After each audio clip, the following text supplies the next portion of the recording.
नमस्कार दोस्तों, मेरा नाम है शशिकांत पंडित और आपका स्वागत है मूनस्टोन क्लासेस में। तो इस वीडियो में हम लोग एनवायरमेंट एंड इकोलॉजी सीरीज को कंटिन्यू कर रहे हैं और इस पर्टिकुलर वीडियो में हम लोग चैप्टर नंबर थर्ड के सेकंड पार्ट में आ चुके हैं। जो फर्स्ट पार्ट था जिसमें हम लोग ने टेरेस्ट्रियल इकोसिस्टम का सबसे पहले टेरेस्ट्रियल इकोसिस्टम का इंट्रोडक्शन समझा था। फिर उसमें हम लोग ने फॉरेस्ट के बारे में पढ़ा था, किन चार टाइप्स के मेन फॉरेस्ट होते हैं पूरे वर्ल्ड में। फिर उसके जो main Indian types of forest जो है, जिसमें हम लोग ने 16 अलग अलग टाइप्स का फॉरेस्ट को कवर किया था, वो सब कुछ हम लोग ने प्रीवियस वीडियोस में कवर किया। तो अगर आप नहीं देखे तो उसे जरूर देखिएगा। ये जो सीरीज है environment and ecology her competitive exams में बहुत इंपॉर्टेंट है, क्योंकि ये हर पेपर में ही एनवायरमेंट एंड इकोलॉजी से क्वेश्चंस आते ही आते हैं। तो इसको अगर देखना चाहते हैं तो आपको डिस्क्रिप्शन बॉक्स में और पिन कमेंट में मिल जाएगा लिंक, वहां से आप देख सकते हैं। इस पर्टिकुलर वीडियो में हम लोग इस चैप्टर को खत्म करने वाले हैं। टेरेस्ट्रियल इकोसिस्टम को हम लोग बेसिकली खत्म करेंगे। तो इस वीडियो को अंत तक देखिएगा और अगर अच्छा लगे तो लाइक शेयर सब्सक्राइब जरूर कर लीजिएगा। तो हम लोग इस पर्टिकुलर वीडियो को स्टार्ट करते हैं, इस चैप्टर को। तो टेरेस्ट्रियल इकोसिस्टम में हम लोग अब आ चुके हैं किसमें, तो ग्रासलैंड इकोसिस्टम में। पिछले वाले वीडियो में फॉरेस्ट इकोसिस्टम के बारे में समझा था। अब ग्रासलैंड इकोसिस्टम का अगर देखा जाए, और हम लोग ने पढ़ा था टेरेस्ट्रियल इकोसिस्टम में दो ऐसे लिमिटिंग फैक्टर्स क्या क्या होते हैं। तो हम लोग ने पढ़ा था मॉइस्चर एंड टेम्परेचर। तो ये दोनों बहुत इंपॉर्टेंट लिमिटिंग फैक्टर होते हैं। जब हम लोग एक्वाटिक इकोसिस्टम के बारे में पढ़ेंगे तो वहां पर अलग चीज के बारे में पढ़ेंगे, जहां पर सैलिनिटी की बात आ जाती है। ठीक है, टेम्परेचर वहां पर भी इंपॉर्टेंट है, ठीक है, लेकिन वहां पर सैलिनिटी इंपॉर्टेंट है। यहाँ पर टेरेस्ट्रियल इकोसिस्टम में क्या है, तो moisture and temperature are the two limiting factors. तो इसी तरह से ग्रासलैंड में क्या होता है, रेनफॉल जो होता है वो फॉरेस्ट जो इकोसिस्टम है उससे कम होता है, लेकिन जो डेजर्ट इकोसिस्टम होता है उससे ज्यादा होता है। मतलब फॉरेस्ट और डेजर्ट के बीच में जो रेनफॉल या प्रेसिपिटेशन होती है वो रेंज लाई करती है। ठीक है, तो एक टिपिकल फॉरेस्ट में कितना बारिश होता है और एक डेजर्ट में क्या होता है, इन दोनों के बीच में ही लगभग लाई करती है, लगभग 25 से 75 सेंटीमीटर पर ईयर। ये वैरी कर सकता है अलग अलग जगह में।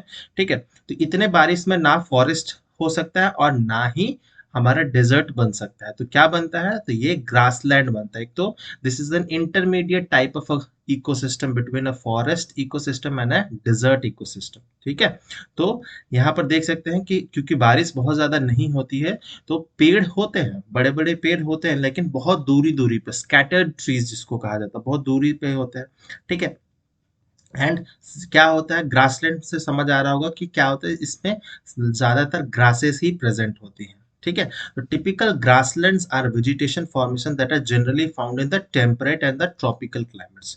तो ग्रासलैंड बेसिकली दो जगह में पूरे वर्ल्ड में मोस्टली पाए जाते हैं, एक टेम्परेट जोन में और दूसरा ट्रॉपिकल क्लाइमेट में। इस वर्ल्ड मैप के थ्रू आप सब समझ पाएंगे, और ये competitive exams point of view से बहुत इंपॉर्टेंट है कि पूछ लिया जाता है। ग्रासलैंड इकोसिस्टम के अलग अलग नाम है, अलग अलग कंटिनेंट में, अलग अलग देश में। ठीक है, तो उसको आपको पता होना चाहिए कौन से देश में क्या बोला जाता है, उससे क्वेश्चंस हमेशा ही एमसीक्यू क्वेश्चंस में बनते ही बनते हैं। ठीक है, तो अगर हम लोग नॉर्थ अमेरिका में देखा जाए तो ये क्या है, तो ये बेसिकली जो है हमारा ये जो जोन है, ये this zone is called temperate zone. This is temperate zone. और ये वाला जो जोन है बेसिकली, ये जो है नैरो जोन, ये हमारा ट्रॉपिकल जोन है।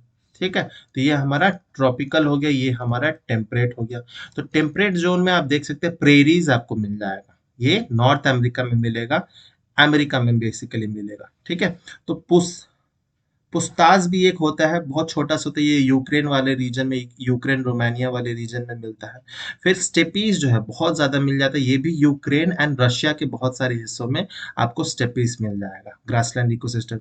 फिर मंचूरिया ग्रासलैंड जो है वो भी आपको मंगोलिया, चाइना और जो फार ईस्ट रीजन ऑफ रशिया है वहां पर आपको ये मंचूरिया ग्रासलैंड भी मिल जाएगा। ठीक है, ये तो हो गया। और अगर सदर्न हेमेस्फीयर में आ जाए तो वेल्ड जो है, ठीक है, वेल्ड कहाँ मिलता है, तो ये हमें साउथ अफ्रीका में मिलता है। ठीक है, ये पूरा अफ्रीकन कंटिनेंट है और ये जो है हमारा अफ्रीका है, साउथ अफ्रीका है। ठीक है, फिर डाउन्स हमें कहाँ मिल जाता है, तो डाउन्स हमें मिल जाता है, ये ऑस्ट्रेलिया में मिलता है, सदर्न पार्ट ऑफ ऑस्ट्रेलिया। और ठीक है, फिर पैम्पास हमें कहाँ मिलता है, तो ये कौन सा देश है, पैम्पास जो है हमारा अर्जेंटीना में मिल जाता है। तो ये सब जो है ये टेम्परेट ग्रासलैंड है। Prairies of America, pusztas of Europe, steppes of Russia, Manchuria grassland, downs in Australia, velds of South Africa and pampas जो है ये सारे क्या है टेम्परेट जोन में आते हैं। अब अगर ट्रॉपिकल जोन में देखा जाए तो जैसे कि काम्पोस, ये हमारे ब्राजील में आता है। फिर हमारा इलानोस जो है ये वेनेजुएला वाले रीजन में आ जाता है। फिर अफ्रीकन सहारा जो है वो बहुत बड़ा हिस्सा है। अफ्रीकन पूरा कंटिनेंट में आपको बहुत सारा हिस्सा जो है सवाना ग्रासलैंड मिल जाएगा। ठीक है, इंडिया में भी आपको सवाना ग्रासलैंड बहुत जगह मिल जाएगा, वो देखेंगे। फिर ऑस्ट्रेलिया का जो नॉर्दर्न पार्ट है वहां पर भी ऑस्ट्रेलियन सवानन जो ग्रासलैंड है ये ट्रॉपिकल जोन में मिल जाता है। तो ये है हमारा टेम्परेट ग्रासलैंड और ट्रॉपिकल ग्रासलैंड। आपको पता होना चाहिए कौन सा कहाँ है, कौन ये मैचिंग में भी आ सकता है। तो बहुत बहुत इंपॉर्टेंट ये मैप आपको याद रखना होगा, और फिर से इसको दोबारा देख लीजिएगा, आपको समझ आ जाएगा। तो basically grassland divided into tropical and temperate zones. Temperate में कौन सा है, ट्रॉपिकल में कौन सा है, मैप के थ्रू अगर याद रखेंगे तो आपको बहुत आसानी से याद रह जाएगा। ठीक है, नेक्स्ट हम लोग जो आने वाले हैं वो है हमारा टाइप्स ऑफ ग्रासलैंड। तो basically based on the climatic conditions there are 4 type of grassland. ठीक है, जो इंडिया में पड़ता है, लेकिन इंडियन सब कॉन्टिनेंट में देखा जाए तो 6 टाइप्स ऑफ ग्रासलैंड जो है वो हम लोग देखते हैं। लेकिन धीरे धीरे क्या हो रहा है, ग्रासलैंड भी जो है वो हम लोग सही तरह से यूटिलाइज नहीं कर रहे हैं, और धीरे धीरे वो डेजर्ट्स बनते जा रहे हैं। क्लाइमेट चेंज तो ऑब्वियसली इंपॉर्टेंट फैक्टर है ही। तो जो 2 ग्रासलैंड थे वो लगभग बहुत कम परसेंटेज जो है वो पूरे इंडियन सब कॉन्टिनेंट में दिखते हैं। ये 4 टाइप्स के जो ग्रासलैंड है ज्यादातर इंडिया में मिल जाता है देखने में। तो सबसे पहला जो है हमारा वह सेमी एरिड जोन। ठीक है, तो कहाँ पर ये मिलता है, तो ये हमारे Gujarat, Rajasthan excluding the Aravallis, western Uttar Pradesh, Delhi, Punjab, ये जो है हरियाणा वाला, ये ऐसे करके ये रीजन जो है लगभग इस रीजन में आपको सेमी एरिड, आपको पहला वाला जोन मिल जाएगा, सेमी एरिड जोन। ठीक है, and the topography is broken by hills, Spurs and sand dunes, आपको इस रीजन्स में ज्यादातर मिल जाएगा।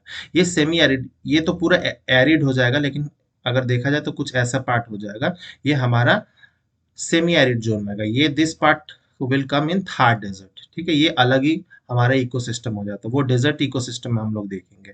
ठीक है, तो ये हो गया सेमी एरिड रीजन। फिर ड्राई सब ह्यूमिड जोन जो है, ड्राई सब ह्यूमिड जोन जो है वो हमारे whole of peninsular India except the Nilgiris.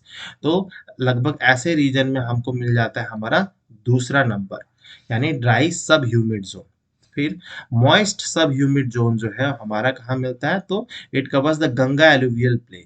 ये वाला जो प्लेन है लगभग इस वाले रीजन में आपको हम लोग को मॉइस्ट सब ह्यूमिड जोन मिल जाता है, तो ये हमारा तीसरा हो जाएगा। एंड यहाँ पर जो alluvial, obviously Ganga plain area है, तो टोपोग्राफी जो होती है लेवल होती है, प्लेन होती है, low lying and ill drained.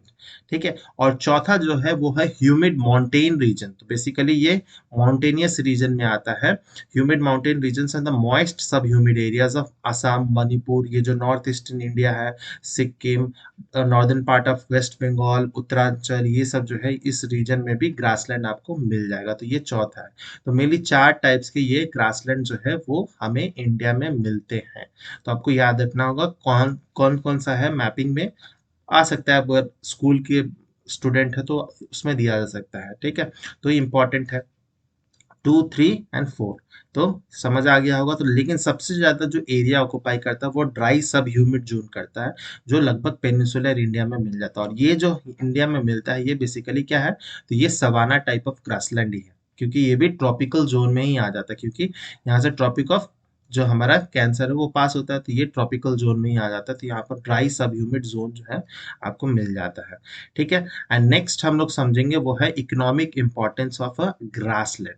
ठीक है, तो सबसे बहुत इंपॉर्टेंट जो चीज है, the life stock wealth plays a crucial role in Indian life, है ना। लगभग आप ज्यादातर गांव में जाएंगे, गांव देहात में क्या होता है, हर घर में लगभग कोई ना कोई कैमल्स, कैटल्स, गाय, भैंस, बकरी, कुछ ना कुछ लाइफ स्टॉक प्रेजेंट होते हैं। ठीक है, और उसका बहुत इंपॉर्टेंट रोल रहता है। ठीक है, तो it is a major source of fuel, draught power, nutrition and raw material for village industries. तो बहुत उसका उपयोग होता है, खेतों में भी यूज किया जाता है। फिर उसका जो गोबर होता है उसको भी एज अ फर्टिलाइजर यूज किया जाता है खेतों में। ठीक है, और जो फॉडर बचता है खेतों से, उसको क्या है, तो वो गाय भैंस कैटल वगैरह भी खा लेते हैं। ठीक है, तो बहुत इंपॉर्टेंट होता है। साथ ही साथ जो हमें मिल्क मिलता है, मिल्क के प्रोडक्ट्स मिलते हैं, वो तो ऑब्वियसली इंपॉर्टेंट है। तो but only about 13 million hectares in country are classified as permanent grazing land. ठीक है, तो इंडिया में लगभग कितने मिलियन हेक्टर्स जो है परमानेंट ग्रेजिंग लैंड बनाए गए हैं, तो वो 13 मिलियन हेक्टर्स है। लेकिन वो भी कौन सी स्थिति में, तो हाईली डिग्रेडेड स्टेट में। क्यों? क्योंकि धीरे धीरे जो है वो जो ग्रेजिंग ग्रासलैंड है वो इतना ज्यादा हम लोग ओवर ग्रेजिंग करवा दे रहे हैं कि वो धीरे धीरे ग्रासलैंड से वो डेजर्ट की तरफ वो कन्वर्ट हो जा रहा है, जिसको हम लोग डेजर्टिफिकेशन कहते हैं। ठीक है, तो ये स्थिति हो गई है हमारे ग्रासलैंड में। तो grassland biomes are important to maintain the population of many domesticated and wild herbivores. तो कैटल्स क्या खाएंगे? जो भी हम लोग हमारे डोमेस्टिक एनिमल्स है, गाय बकरी भैंस, ये सब क्या खाएंगे? तो ऑब्वियसली घास फूस ही खाएंगे।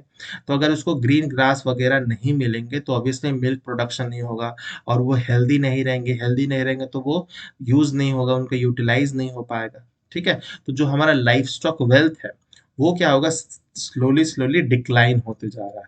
ऑब्वियसली बहुत जगह होता भी है। तो Indian grassland and fodder research institute जो है वो कहाँ है? झांसी, आपको मिल जाएगा उत्तर प्रदेश में। फिर central arid research zone research institute Jodhpur में है। तो ये दो इंस्टीट्यूट है, ये भी बहुत बार पूछा जाता है कि कौन कौन सा इंस्टीट्यूट कहाँ प्रेजेंट है। तो Indian grassland and fodder research institute Jhansi में and central arid zone research institute Jodhpur में है। ठीक है, तो अगर हमें लाइफ स्टॉक वेल्थ को मेंटेन करना है तो बहुत लोगों की जो इकोनॉमी होती है, जिनका घर चलता है, वो लाइफ स्टॉक पे ही चलता है। ठीक है, बहुत लोग जो ग्वाला होते हैं, जो गाय भैंस पालते हैं, दूध निकाल कर वो फिर सेल करते हैं, तो उनका पूरा जीवनी जो है उसी से चलता है। तो सोचिए, ग्रासलैंड अगर नहीं रहेगा तो ये लोग खाएंगे क्या फिर? ये नहीं खाएंगे तो जो आगे का जो फूड चेन है हमारा, वो कैसे चलेगा? पूरी तरह से डिस्टर्ब हो जाएगा, पूरा इकोलॉजी डिस्टर्ब हो जाएगा। तो पूरे सृष्टि में जो भी चीजें हैं, जिनका भी हुआ है, चाहे वो कीड़ा मकोड़ा हो, हर्बीवोर्स हो, बड़े बड़े कार्निवोर्स हो, कुछ भी हो, उनका कुछ ना कुछ इम्पोर्टेंस हमेशा ही रहता है। तो हम लोग बहुत ज्यादा क्या होता है, हम लोग ह्यूमन सेंट्रिक सोचते हैं, तो हमें ह्यूमन सेंट्रिक ना सोचकर हमें बायोसेंट्रिक सोचना बहुत ज्यादा जरूरी है। जितने भी बायोलॉजिकल ऑर्गेनिज्म है, सबका इम्पोर्टेंस इक्वली इम्पोर्टेंट है जितना ह्यूमन का भी है। हमें ये सोच डेवलप करनी होगी, और इसको ज्यादा से ज्यादा शेयर भी कीजिएगा ये सोच को।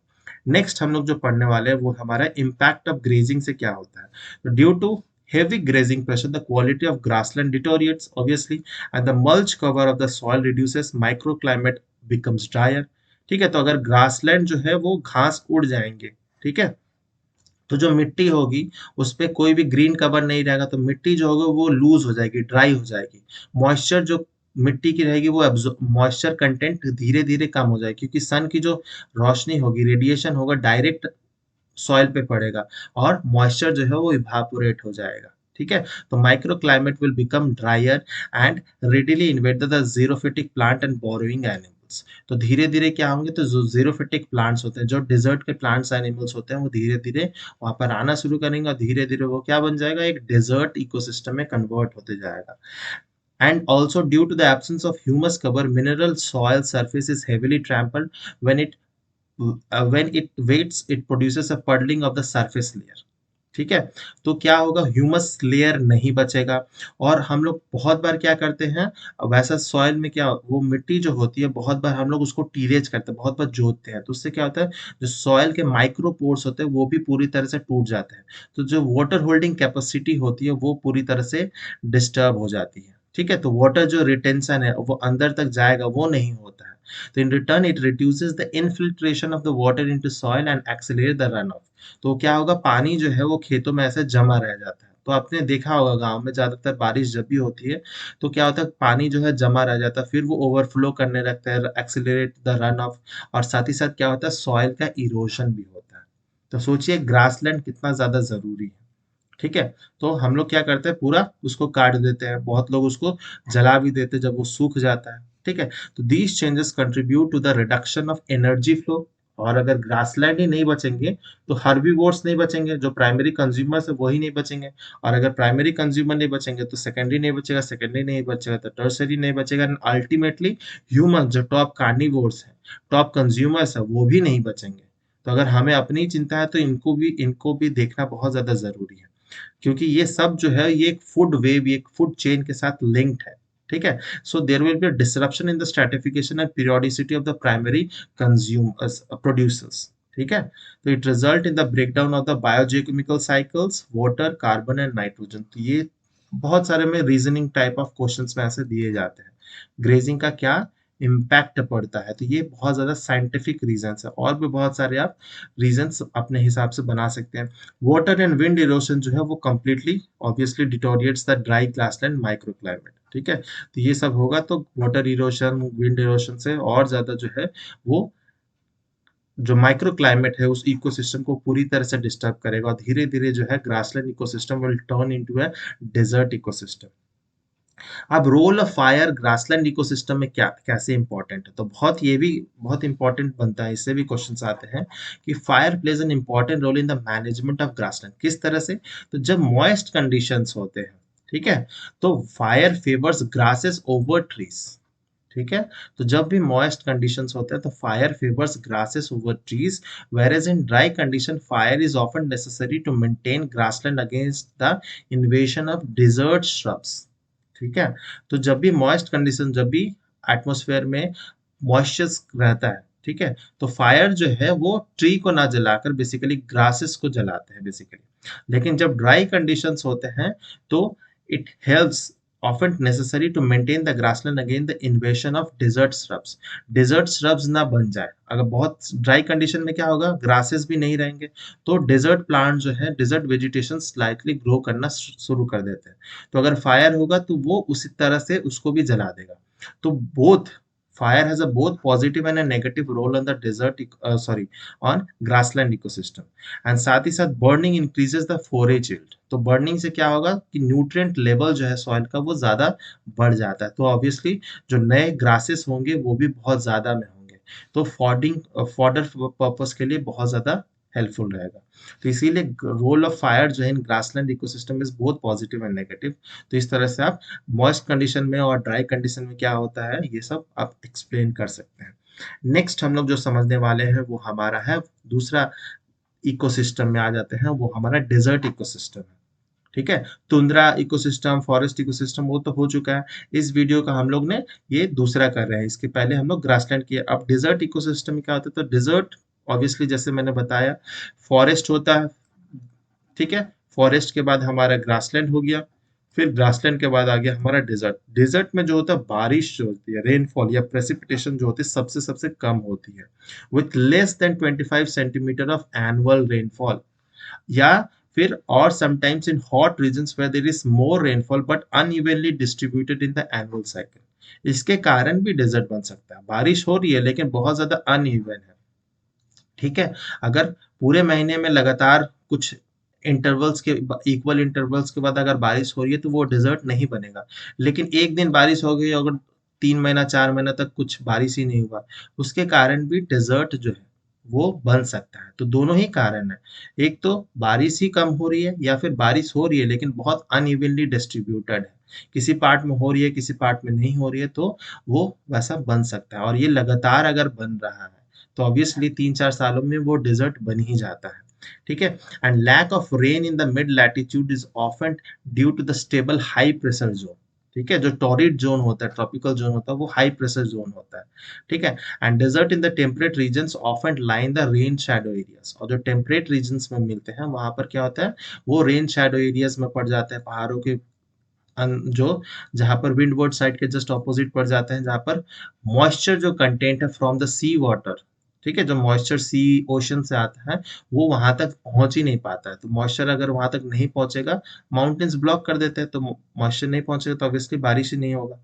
So the climate of these biomes is modified by altitude and latitude.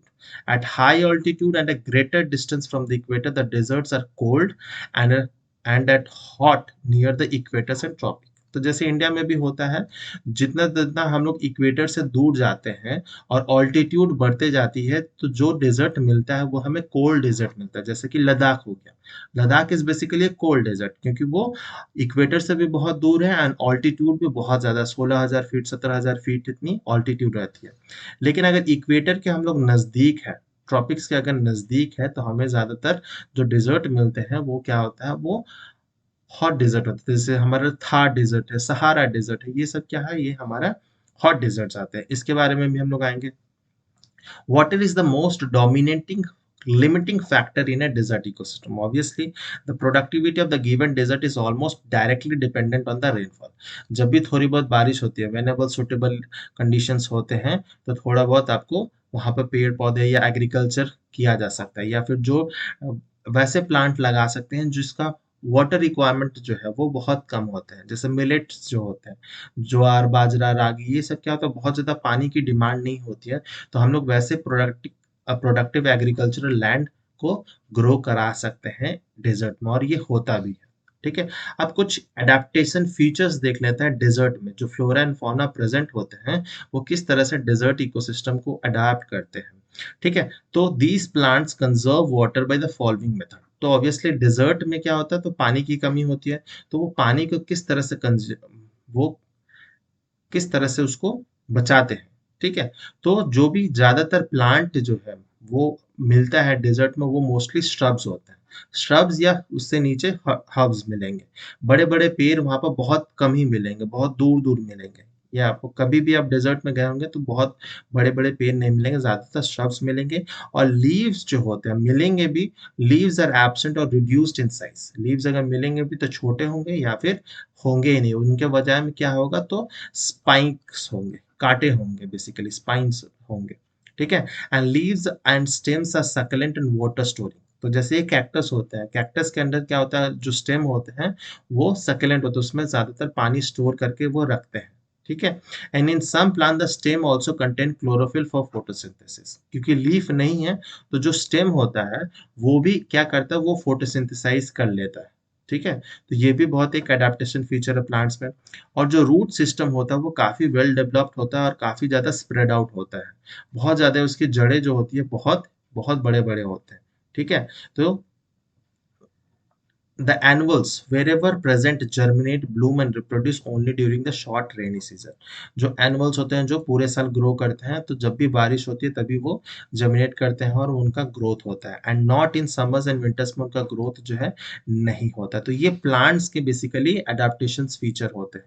ठीक है, और ये लोग स्पाइन्स या लीव्स इतने छोटे छोटे इसीलिए होते हैं कि ताकि वो वाटर को कंजर्व कर सके, क्योंकि अगर लीफ अगर बड़े होंगे तो क्या होगा, वाटर का जो ट्रांस इवापोरेशन है, ठीक है, जिसको हम लोग प्लांट्स में बेसिकली ट्रांसपिरेशन प्रोसेस बोलते हैं। ट्रांसपिरेशन यानी loss of water in the form of a vapour from the leaves of the green plant, इसी प्रोसेस को हम लोग ट्रांसपिरेशन कहते हैं। तो अगर बहुत बहुत ज्यादा अगर बड़े बड़े पत्ते होंगे तो वहां से वाटर लॉस भी बहुत ज्यादा होगा। तो वाटर लॉस को कम करने के लिए लोग क्या करते हैं, छोटे छोटे लीव्स होते हैं या लीव्स ही नहीं होते, उसके वजह स्पाइन्स होते हैं। ठीक है, तो ये इंपॉर्टेंट है। अब देख लेते हैं हमारा एनिमल्स का किस तरह से फिजियोलॉजिकल एंड बिहेवियरली अडेप्ट करते हैं डिजर्ट्स में। ठीक है, तो ज्यादातर डिजर्ट में जो एनिमल्स क्रिएचर्स मिलते हैं वो फास्ट रनर्स होते हैं, बहुत तेज दौड़ सकते हैं, and they are nocturnal in habitat to avoid the sunset. ज्यादातर वो रात को ही आपको बाहर निकलेंगे। ठीक है, नहीं क्यों, क्योंकि दोपहर में तो बहुत ज्यादा गर्मी होती है, तो रात को ज्यादातर वो लोग निकलेंगे, और एक तो सन की हीट से बच ही सकते हैं, और साथ ही साथ जब वो दिन में रहता है तो वो बरोइंग एनिमल्स होते हैं, ज्यादातर मिट्टी खोद के या सैंड को खोद के वो अंदर में छोटा सा अपना गुफा बना लेते हैं, उसी में रहते हैं दिन भर, फिर रात को वो लोग निकलते हैं। And they conserve water bye excreting concentrated urine. ये बहुत इंपॉर्टेंट है। जो कैंगरू रैट्स होते हैं या बहुत सारे जो क्रिएचर्स होते हैं, वो लोग क्या करते हैं, वो यूरिन जो रिलीज आउट करते हैं बहुत कंसेंट्रेटेड होता है, बहुत कम अमाउंट में होता है। ठीक है, and animals and bird usually have long legs to keep the body away from the hot ground। ज्यादातर देखे होंगे जैसे कैमल होते हैं, है ना, ये उनका लेग्स जो होता है काफी ज्यादा बड़े बड़े होते हैं। फिर जो बर्ड्स भी होते हैं, जो ग्रेट इंडियन बस्टर्ड अब जो बर्ड है, ठीक है, वो भी क्या होता है, उसके जो लेग्स होते हैं ऑस्ट्रिच वगैरह इन सब की क्या होता है, बड़े बड़े होते हैं, ताकि जो धरती की गर्मी है उससे वो बच सके। Lizards are mostly insectivorous and can live without drinking water for several days. बहुत सारे होते हैं कैमल्स भी जो 2-3 साल तक, 2-3 महीने तक बिना पाए पानी पिए रह सकता है। कैंगरू रैट है बस उसी तरह से।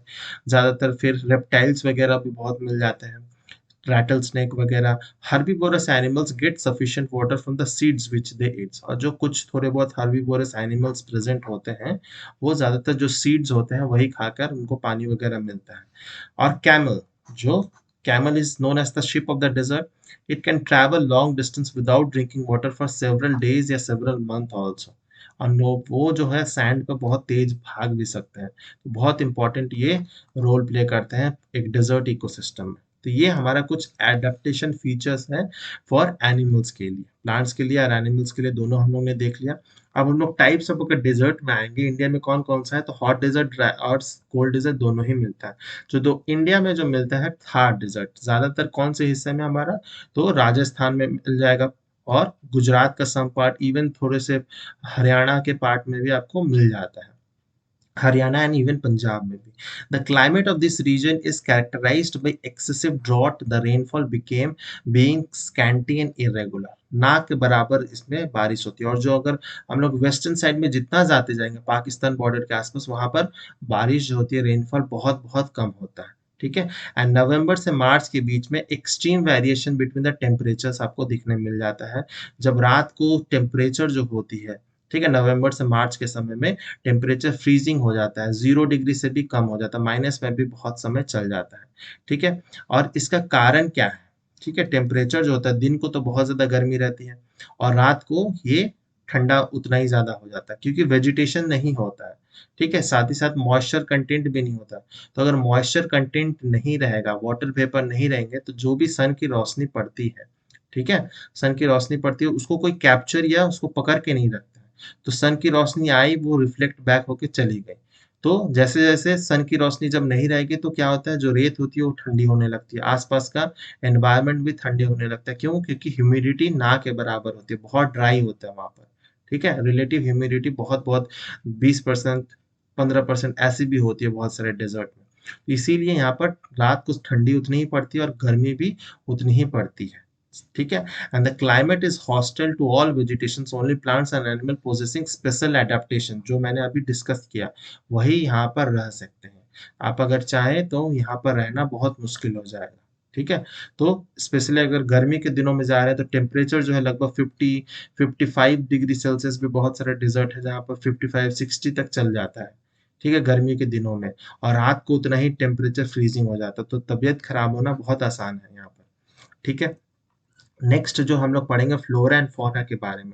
तो फ्लोरा जो है, तो ज्यादातर जो यहाँ पर प्लांट मिलते हैं वो जेरोफिलिस प्लांट होते हैं। ठीक है, जिसको जेरोफिटिक प्लांट्स भी बोलते हैं, जो कम पानी में सरवाइव करते हैं, यानी डेजर्ट वाले इकोसिस्टम में ज्यादातर मिलते हैं। जैसे कि जैसे बताया था, रिड्यूस्ड, जैसे कैक्टस वगैरह होते हैं, है ना, तो रिड्यूस्ड लीव्स होते हैं।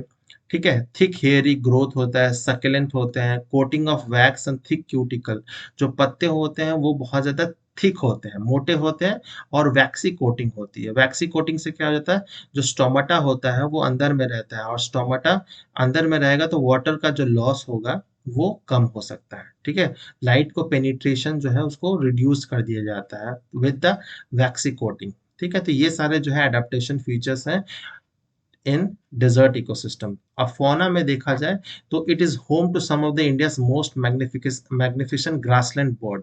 तो अगर ग्रासलैंड बर्ड्स के बारे में पूछा जाएगा, तो ये जो है ग्रेट इंडियन बस्टर्ड, बहुत बहुत इंपॉर्टेंट है। यहाँ पर सेंचुरी भी मिल जाएगी, राजस्थान गुजरात वाले साइड में मिल जाता है, और ये बहुत इंपॉर्टेंट है क्योंकि ये क्रिटिकली एंडेंजर्ड बर्ड्स है। ठीक है, बहुत इंपॉर्टेंट है ये bird.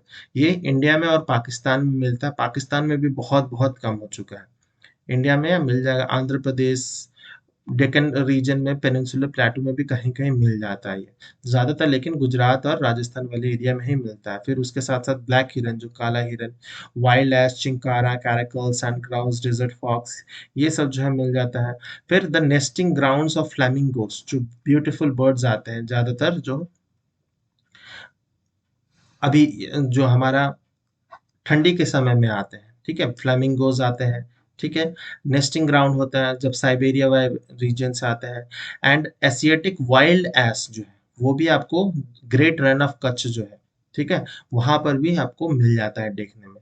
And it is a migratory flyway use by cranes and flamingos. तो ये मैं बोला था, माइग्रेटरी बर्ड्स जो है बहुत सारे आते हैं, क्रेन्स हो गया, स्टॉक्स हो गए, हिरॉन्स हो गया, फ्लेमिंगोस हो गए। ठीक है, बहुत सारे वाटर बर्ड्स आते हैं। ठीक है, तो ये बहुत इंपॉर्टेंट फौना प्रेजेंट होता है। ग्रेट इंडियन बस्टर्ड के बारे में बहुत अच्छे से जानना बहुत ज्यादा जरूरी है। ठीक है, नेक्स्ट हम लोग जो पढ़ने वाले हैं वो हमारे कोल्ड डेजर्ट के बारे में, यानी जो टेम्परेट डेजर्ट्स है। ठीक है, तो कोल्ड डेजर्ट इन इंडिया जो है ज्यादातर कहाँ प्रेजेंट है, तो लद्दाख, ठीक है।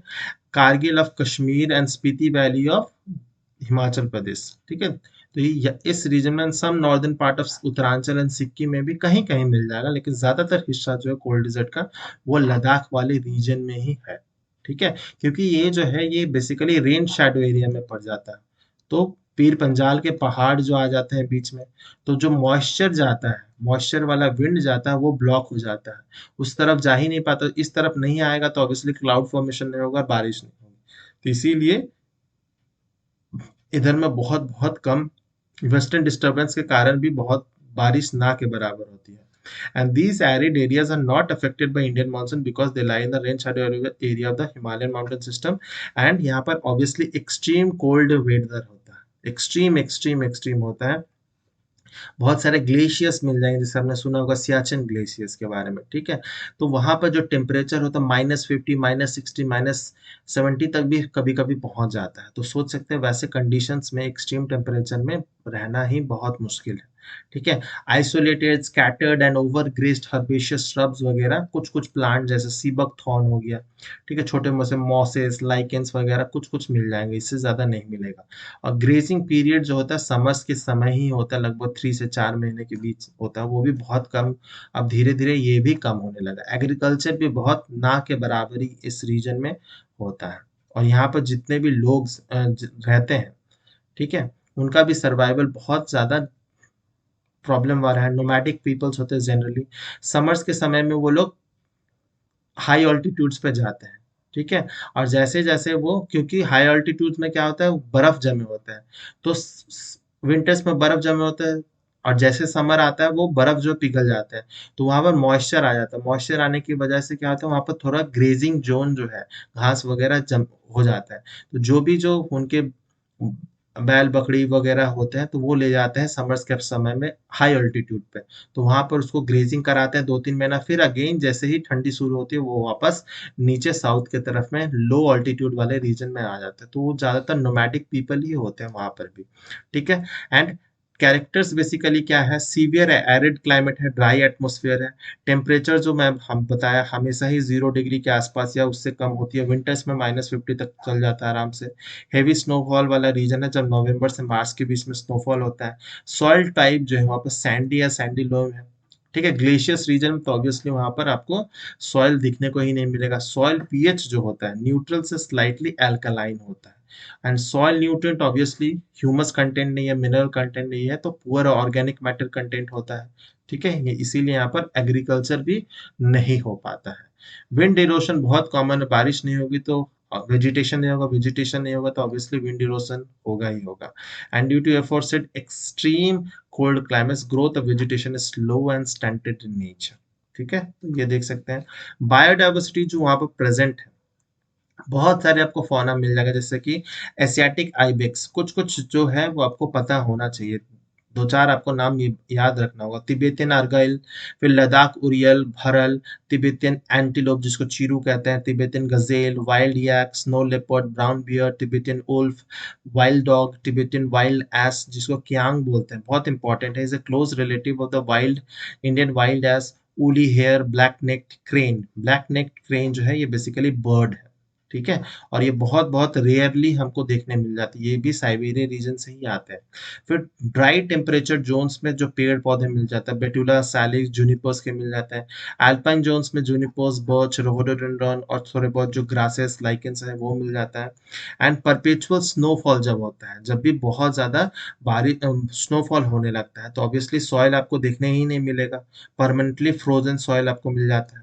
और जो इम्पोर्टेंट उस जगह में पेड़ ज्यादातर मिलते हैं, ओक के, पाइन, देवदार, बर्च एंड रोडोडेंड्रॉन जो है ज्यादातर आपको जो हमारे लद्दाख या हिमाचल प्रदेश वाला जो जोन है वहां पर आपको ये सारे पेड़ मिल जाते हैं बायोडाइवर्सिटी। तो दो चार आपको नाम हमेशा ही फ्लोरा एंड फौना का रखना याद बहुत इंपॉर्टेंट है, ठीक है। नेक्स्ट हम लोग जो आ जाता है डिजर्टिफिकेशन के बारे में। तो जैसे मैंने बता रहा था किस तरह से एक फॉरेस्ट से हम लोग ग्रासलैंड में आते हैं, ग्रासलैंड से हम लोग किस में चल जाते हैं, डिजर्ट की तरफ मूव करें।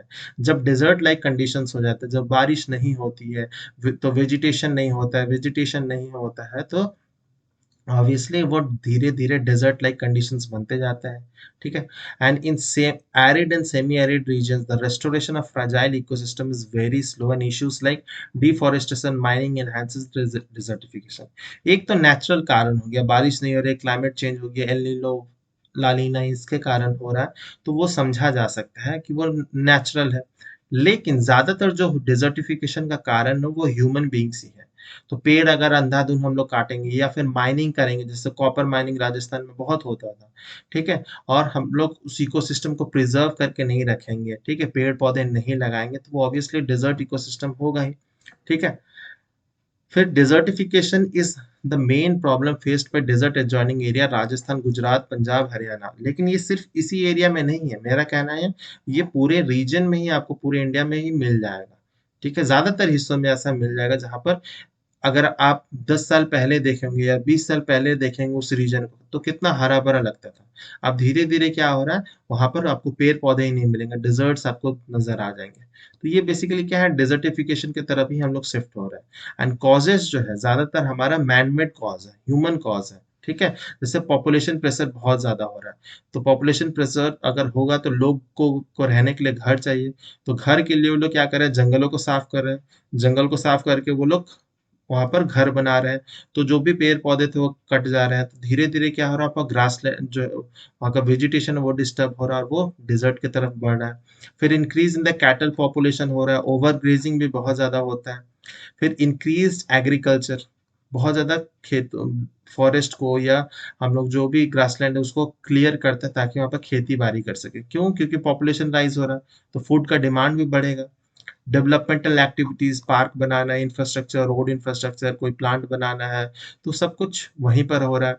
फिर बहुत सारे आर्मी के जो ट्रेनिंग सेंटर्स होते हैं, ठीक है, या फिर जो जैसे पोखरण जो टेस्टिंग सेंटर है ना, जहाँ पर एटम बॉम्ब टेस्ट किया गया था इंडिया में, है ना, वैसे जगह अगर डेवलपमेंटल एक्टिविटीज होंगे उसके कारण भी डिजर्टिफिकेशन होने के बहुत चांसेस है।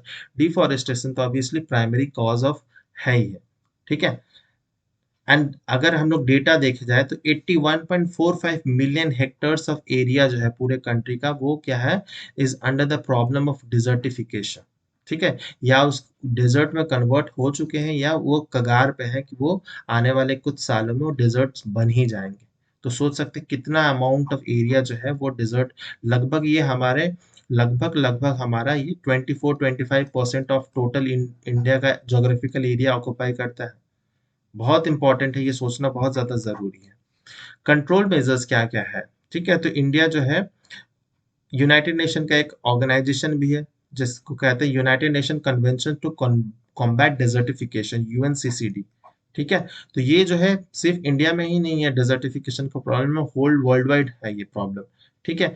तो इसको इंडिया जो है सिग्नेटरी भी है इसका, एंड साथ ही साथ में नेशनल एक्शन प्लान भी जो है for combating desertification was prepared in 2001 में, और बहुत सारे स्टेप्स, स्कीम्स वगैरह भी चलाए गए थे ताकि हम लोग डिजर्टिफिकेशन को कम्बैट कर सकें। लेकिन ये ज़्यादातर जो है ये पेपर्स में ही होते हैं, बुक्स और जर्नल्स में ही होते हैं, ऑन द फील्ड कुछ भी नहीं होता है, ठीक है। एक तो लोगों का भी बहुत ज़्यादा सहयोग नहीं होता और गवर्नमेंट जो होती है वो भी कुछ नहीं करते, क्योंकि अगर लोग क्वेश्चंस पूछेंगे, अगर डिमांड करेंगे, तभी जाके जो पॉलिसी मेकर्स हैं उन पे भी एक प्रेशर पड़ेगा और तभी जाके ये इसको हम लोग सॉल्व भी कर सकते हैं। तो जहाँ पर जो जनता है वो सोई हुई है, इन सब चीज़ों पे ध्यान ही नहीं दे रही, तो ऑब्वियसली पॉलिटिशियन क्या ध्यान देंगे। तो गलती ज़्यादातर पॉलिटिशियन की नहीं, हमारी ही है। तो बहुत सारे स्कीम्स चल रहे हैं जिस पे पैसा आता है, लेकिन वो उस पे पता नहीं कहाँ लगता है, किसको लगता है। इंटीग्रेटेड वाटरशेड मैनेजमेंट प्रोग्राम, फिर national afforestation programme, national mission for green India, है ना, green India, clean India, Mahatma Gandhi national rural employment guarantee scheme जिसको मनरेगा कहते हैं, ये भी आ जाता है। Soil conservation in the catchment of river valley projects and flood prone rivers, national watershed development project for rain-fed areas, desert development program, फिर fodder and feed development scheme component of grassland development including the grass reserves, command area development and water management program, ये सब जो है basically ये desertification को combat करने के लिए ही है। तो इतने सारे प्रोग्राम्स इंडिया में चल रहे हैं, लेकिन इसका कुछ नहीं हो रहा। धीरे धीरे अगर हम लोग जो फॉरेस्ट रिपोर्ट पढ़ते हैं, धीरे-धीरे जो ग्रासलैंड इकोसिस्टम वो तो कम हो रहा है और हम लोग डेज़र्ट की तरफ ज़्यादा बढ़ते जा रहे हैं। ठीक है? तो इसको कम करना बहुत ज़रूरी है। जैसे अगर वर्ल्ड वाइड भी देखा जाए, सहारा डेज़र्ट भी क्या है, धीरे-धीरे फैल रहा है। जो अमेज़न रेन फॉरेस्ट था, जिसको lungs of the planet earth कहा जाता है, उसका जो फॉरेस्ट एरिया है, वो भी धीरे-धीरे कम हो रहा है।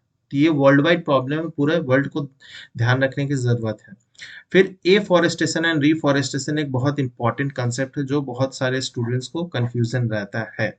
तो रीफॉरेस्टेशन एंड एफॉरेस्टेशन में क्या मेन डिफरेंस जो है, रिफॉरेस्टेशन वो प्रोसेस है जिसमें हम लोग ट्री को प्लांट करते हैं जहां पर नंबर ऑफ ट्रीज जो है वो धीरे धीरे डिक्लाइन हो रहे हैं। मान लेते हैं कि एक फॉरेस्ट एरिया है, लेकिन किसी भी कारण से, चाहे वो ह्यूमन कारण या नेचुरल कारण, वहां पर ट्रीज का पॉपुलेशन जो है डिक्लाइन हो रहा है। तो वहां पर अगर हम लोग पेड़ लगा देते हैं, तो उस प्रोसेस को मेनली हम लोग रिफॉरेस्टेशन कहते हैं। ठीक है? लेकिन एफॉरेस्टेशन का मतलब क्या है, जहां पर कोई जंगल ही नहीं था, वो वहां पर मान लेते कुछ कोई दूसरा पार्क था या कुछ भी था, तो वहाँ पे कोई पेड़-पौधा, बड़े-बड़े पेड़-पौधा नहीं लगाया जा रहा था। तो अगर हम लोग वहाँ पे कोई भी ट्री वगैरह नहीं था और वहाँ पर नए प्लांट लगाते हैं, छोटे से प्लांट्स सीड्स डाल के नए-नए प्लांट को उगाते हैं, तो उस प्रोसेस को मेनली एफॉरेस्टेशन कहा जाता है। तो बहुत माइन्यूट डिफरेंस है रिफॉरेस्टेशन और एफॉरेस्टेशन में। ठीक है? तो जहाँ पर कुछ नहीं था, फिर हम लोग लगा रहे, तो उसको एफॉरेस्टेशन कहते हैं। जहाँ पर था, लेकिन उस जगह पे उसका डिक्लाइन हो रहा था, उसको हम लोग लगा रहे, तो उसको रिफॉरेस्टेशन कहा जाता है। तो बहुत छोटा सा डिफरेंस है, लेकिन बहुत इंपॉर्टेंट है। बहुत बार इंटरव्यू में पूछा जाता है difference between afforestation and reforestation, specially जो है हमारे इंडियन फॉरेस्ट सर्विसेज के एग्जाम्स होते हैं, उसमें ऐसे क्वेश्चन पूछे जाते हैं इंटरव्यू में, तो बहुत इंपॉर्टेंट रहता है। नेक्स्ट हम लोग जो समझेंगे वो है हमारे Indian state of forest report 2021। बहुत बहुत इंपॉर्टेंट है, और मैंने प्रीवियस वीडियो में भी प्रॉमिस किया था कि इस पे मैं वीडियो बनाऊंगा। तो आप सोच रहे होंगे ये तो हम लोग 2024 और ये भी खत्म होने वाला है, तो करंट जो है वो वीडियो जो है बेसिकली हम लोग रिपोर्ट प्रस्तुत करना चाहिए था, लेकिन ऐसा क्यों नहीं है। तो जो फॉरेस्ट रिपोर्ट है वो हर 2 साल जो है वो पब्लिश होता है। तो लास्ट जो पब्लिश हुआ था वो 2021 का ही हुआ था। 2023 में कोई भी पब्लिकेशन नहीं हुआ था Indian state of forest report का। तो ये जो एफआरआई है, forest research institute of Dehradun, फिर एफएसआई जो है, ये सब मिलकर जो है, फिर एमओई एफसीसी जो मिनिस्ट्री है, ministry of environment climate change वाली, ये सब मिलकर बनाती है। लेकिन ये लोग ने 2023 में बनाया नहीं। ऑब्वियसली कोरोना का एक कारण तो है ही। ठीक है? लेकिन ये जो है गवर्नमेंट, जो है प्रेजेंट गवर्नमेंट है, इस पे ऐसे रिपोर्ट्स बहुत ज्यादा स्किप करे। जैसे सेंसस जो है, जो होना चाहिए था 2021 वाला सेंसस, वो नहीं हुआ है। तो हमें जो डेटास प्रेजेंट है, डेटा जो है वो हमें पता ही नहीं है, एक्चुअल का डेटा ही पता नहीं है। ठीक है? तो ये होना बहुत ज्यादा जरूरी है, और मीडिया में ये सब क्वेश्चंस आने भी चाहिए कि रिपोर्ट्स कहाँ है ये सब, और ये रिपोर्ट्स बनते क्यों नहीं है। तो 2021 में बने थे, लेकिन उसके बाद 2023 वाला बना नहीं है। अब 2025 आ चुका है, देखते हैं 2025 में बनता है कि नहीं। तो चलिए 2021 वाला से ही हमें आइडिया तो हो ही जाएगा कि इंडिया में स्टेटस ऑफ फॉरेस्ट क्या है, ट्री कवर का क्या है। ठीक है? तो 2021 वाला अगर देखा जाए, तो 2019 के कंपैरिजन में लगभग 2261 स्क्वायर किलोमीटर एरिया जो है फॉरेस्ट और ट्री कवर का पूरे कंट्री में, उसमें बढ़ोतरी मिली है। ठीक है? 2261 स्क्वायर किलोमीटर इंक्रीज हुआ है। फिर India total forest and tree cover जो है अगर देखा जाए, तो वो है 80.9 मिलियन हेक्टेयर। ठीक है? अभी हम लोग ने पढ़ा कि कितना ज्यादा डेजर्ट्स के कगार है, तो 81 के आसपास हम लोग मिलियन हेक्टेयर पढ़े थे। उतना ही एरिया सिर्फ हमारा टोटल फॉरेस्ट कवर है। और ये 80.9 मिलियन हेक्टेयर कितना होता है, तो 24.62% of total geographical area of our country. तो जो मैं बताया था, लगभग 25% हमारा फॉरेस्ट एरिया है, और उतना ही परसेंट एरिया जो है हमारा डिजर्ट बन चुका है, या डिजर्टिफिकेशन के कगार पे। तो ये 50% हो गए, और बाकी 50% में ह्यूमन पॉपुलेशन सर्वाइव कर रहा है। ठीक है? और बहुत सारे ऐसे बैरन लैंड भी मिल जाएंगे आपको। And the report said that 17 states and union territories has more than 33% of their area under the forest cover. ठीक है? और जो हमारा फॉरेस्ट पॉलिसी कहता है, जिसमें हम लोग, जब हम लोग लॉज वाले वीडियोस आएंगे फॉरेस्ट लॉ से रिलेटेड, कि 33% जो है वो प्लेन्स एरिया में लगभग हमारे पास फॉरेस्ट कवर या ट्री कवर होना चाहिए, और वही 67% मिनिमम होना चाहिए जो हिमालयन स्टेट्स हैं। ठीक है? वहां पर 67% होना चाहिए फॉरेस्ट एंड ट्री कवर, और जो प्लेन स्टेट है वहां पर 33% होना चाहिए। लेकिन सारे स्टेट्स एंड यूनियन टेरिटरी इसको फुलफिल नहीं कर पा रहे हैं। तो देख लेते हैं सबसे ज्यादा फॉरेस्ट कवर कहाँ पर है। तो सबसे ज्यादा जो जंगल आपको मिलेगा, ट्री कवर मिलेगा, वो मध्य प्रदेश में मिलेगा, सबसे 1 नंबर पे है। दूसरे नंबर पे अरुणाचल प्रदेश, तीसरे पे छत्तीसगढ़, चौथे पे उड़ीसा एंड पांचवे पे महाराष्ट्र। ठीक है, ये एरिया वाइज बताया जा रहा है। ठीक है, ये एरिया वाइज सबसे ज्यादा फॉरेस्ट कवर कहाँ है, मध्य प्रदेश, अरुणाचल प्रदेश, छत्तीसगढ़, ओडिशा, महाराष्ट्र। ये सीक्वेंस भी आपको याद रखना है। और अगर परसेंटेज वाइज देखा जाए कि फॉरेस्ट कवर सबसे ज्यादा आपको कहाँ मिलेगा जोग्राफ, तो सबसे पहले मिलेगा मिजोरम में 84.53%, अरुणाचल प्रदेश 79.33, मेघालय 76%, मणिपुर 74.34, नागालैंड 73.90। तो ये सारे स्टेट्स देखेंगे तो लगभग ये 67% वाले से ज्यादा क्राइटेरिया को फुलफिल करते हैं। तो हमारा जो नॉर्थ ईस्टर्न स्टेट है वो बहुत बहुत रिच है फॉरेस्ट के नजरिए से, फॉरेस्ट और ट्री कवर का। इसीलिए वहां पर पॉल्यूशन लेवल भी बहुत नाम ना के बराबर है। ठीक है, पूरे इंडिया में देखेंगे तो पॉल्यूशन बहुत है, लेकिन नॉर्थ ईस्टर्न इंडिया ऐसा जगह है जहाँ पर फॉरेस्ट कवर मिल जाएगा बहुत ज्यादा। वहां पर गर्मी भी नहीं लगती है, स्पेशली समर्स के समय भी, क्योंकि वहाँ फॉरेस्ट कवर, ट्री कवर बहुत ज्यादा है। तो वैसा अगर पूरा इंडिया बन जाए तो इंडिया में जो क्लाइमेट चेंज ये सब का प्रॉब्लम है वो भी मिनिमाइज हो जाएगा। तो हमें इन सब स्टेट से सीखने का बहुत ज्यादा जरूरत है कि वो किस तरह से अपने फॉरेस्ट कवर को कम कर रहे हैं। मतलब कम मतलब वो हैंडल कर रहे हैं, कंट्रोल कर रहे हैं। ठीक है, तो अगर परसेंटेज वाइज देखा जाए तो मिजोरम, अरुणाचल प्रदेश, मेघालय, मणिपुर, नागालैंड ये आता है। और अगर एरिया वाइज देखा जाए तो मध्य प्रदेश, अरुणाचल प्रदेश, छत्तीसगढ़, ओडिशा और महाराष्ट्र। ये सीक्वेंस आपको याद रखना है। फिर issues related to associated with forest in India देखा जाए तो श्रिंकिंग फॉरेस्ट कवर जो बताया जा रहा है कि 33% मिनिमम जो है इकोलॉजिकल स्टेबिलिटी को मेंटेन करने के लिए प्लेन्स एरिया में चाहिए। ये नेशनल फॉरेस्ट पॉलिसी में कहा गया है। लेकिन बहुत सारे ऐसे स्टेट्स हैं, यूनियन टेरिटरीज हैं जो इसको फुलफिल ही नहीं कर पा रहे हैं।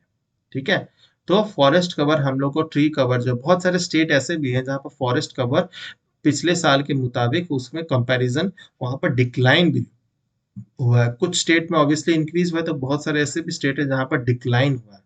तो ये भी एक प्रॉब्लम है। और जो फॉरेस्ट कवर बच भी रहा है उसकी जो क्वालिटी है वो भी उस तरह से नहीं है जो पहले की तरह हुआ करती थी। ये भी इंपॉर्टेंट है।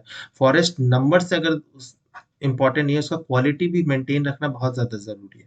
फिर रिसोर्स एक्सेस कन्फ्लिक्ट भी बहुत ज्यादा होता है। तो there is a conflict between interest of local communities and those of the commercial interest. ज्यादातर ट्राइबल कम्युनिटीज का जो इंटरेस्ट होता है और जो कमर्शियल इंटरेस्ट होता है, किसी को वहां पर फ्लैट्स बनाने हैं, किसी को कमर्शियल प्रॉपर्टीज बनानी है, माइनिंग करना है, और जो लोकल कम्युनिटीज जो सोलली डिपेंडेंट होते हैं फॉरेस्ट पे, उनके बीच में बहुत ज्यादा कॉन्फ्लिक्ट होता है। फार्मास्यूटिकल इंडस्ट्रीज, टिम्बर इंडस्ट्री, इन सबको होता है। फिर बहुत ज्यादा सोशल टेंशन, वायलेंस वगैरह भी होता है। बहुत ज्यादा यहाँ पर कैओस मच जाता है। तो ये भी एक होता है कारण, बहुत इंपॉर्टेंट कारण है। तीसरा जो है वो है हमारा क्लाइमेट चेंज। बहुत बहुत इंपॉर्टेंट है क्लाइमेट चेंज जो है, ये तो ऑब्वियसली पूरे वर्ल्ड वाइड है। Forest disturbance caused by climate change including insect outbreak, है ना। देखते होंगे न्यूज में लोकस्ट आउटब्रेक हो गया।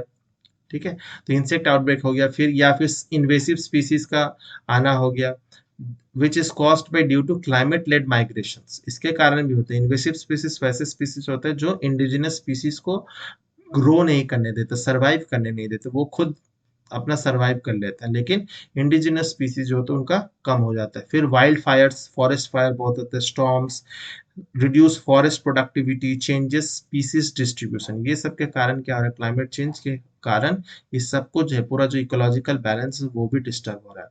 और ये कहा जा रहा है इस रिपोर्ट में कि लगभग जब 2030 तक आएगा, 45 to 64% of the forest in India will experience the effect of climate change and rising temperature. ठीक है, तो अगर हम लोग फॉरेस्ट को मेंटेन नहीं करते, उसकी क्वालिटी को, उसके नंबर को, और धीरे धीरे हम लोग फॉरेस्ट और ट्री कवर को नहीं बढ़ाते, स्पेशली जो मेट्रो सिटीज है, जो शहर है, वहां पर बहुत ज्यादा बढ़ाने की जरूरत है। गांव में तो भी सिचुएशन कंट्रोल में है, लेकिन अगर वैसा नहीं बढ़ाया जाए तो बहुत ज्यादा प्रॉब्लम फ्यूचर में होगा, और ये होने वाला है क्योंकि हम लोग समझ नहीं रहे, पब्लिक समझ नहीं रही है। ठीक है, होपफुली आप समझ गए होंगे। इस वीडियो को ज्यादा से ज्यादा शेयर कीजिएगा ताकि लोगों को समझ आए। नेक्स्ट जो वीडियो आएगा हम लोग चैप्टर नंबर 4 में आ जाएंगे, जिसमें हम लोग एक्वाटिक इकोसिस्टम को डील करेंगे। अगर ये वीडियो अच्छी लगे हो तो लाइक जरूर कीजिएगा, कमेंट करके अपने डाउट सजेशंस कह सकते हैं। शेयर एंड सब्सक्राइब नहीं किया तो जरूर से जरूर कीजिएगा। मिलते हैं हम लोग नेक्स्ट वीडियो में। टिल देन बाय बाय, जय हिंद।